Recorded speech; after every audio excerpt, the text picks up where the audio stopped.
যে কোনো ধরনের টানাপোড়েন বাংলাদেশ ভারত দুদেশের জন্যই ক্ষতিকর বলে মনে করেন আন্তর্জাতিক সম্পর্ক বিশ্লেষকরা। কোনো দেশের ভেতর থেকেই যেন অপর দেশের বিরুদ্ধে কেউ কথা বলতে না পারে সেদিকে নজর দেওয়ার পরামর্শ তাদের। দুদেশের মধ্যে সম্পাদিত চুক্তি বাণিজ্য বিনিয়োগ মূল্যায়নের আহ্বান বিশ্লেষকদের। রিপোর্ট করছেন ইমরুল কায়েস। গণ অভ্যুত্থানে ক্ষমতাচ্যুত প্রধানমন্ত্রী শেখ হাসিনা পালিয়ে ভারতে আশ্রয় নেওয়ার পর থেকেই বাংলাদেশ ভারত সম্পর্কে চলছে টানাপোড়েন।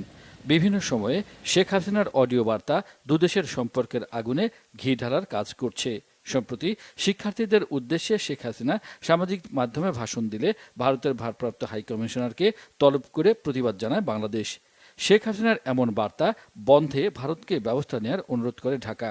জবাবে দিল্লিতে নিযুক্ত বাংলাদেশের ভারপ্রাপ্ত হাইকমিশনারকে পাল্টা তলব করে ভারত।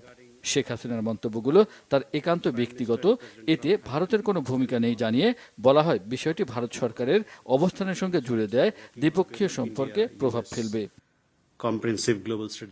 তবে ভারতের এমন যুক্তি মানতে নারাজ বিশ্লেষকরা।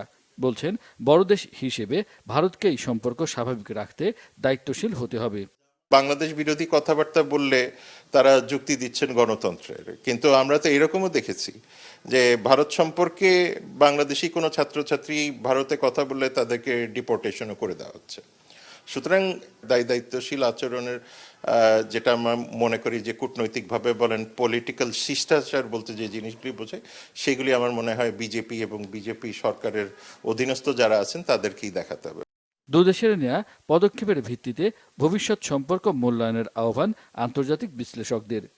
দেখা দরকার যে অ্যাগ্রিমেন্টগুলো হয়েছে, অনেক সময় অনেকেই বলছে যে এই অ্যাগ্রিমেন্টগুলো আমাদের স্বার্থ রক্ষা হয়নি। তাই যদি হয়ে থাকে সেই হোমওয়ার্ক করা দরকার যে আসলে কোন ক্লজটা একতরফা হয়নি, কোন ক্লজটা একদিকে চলে গেছে এবং কিভাবে ব্যালেন্স আনা যায়। এই ব্যাপারগুলো আমার মনে হয় খুবই গুরুত্বপূর্ণ, সেই জায়গায় কিন্তু নজর দেওয়াটা দরকার।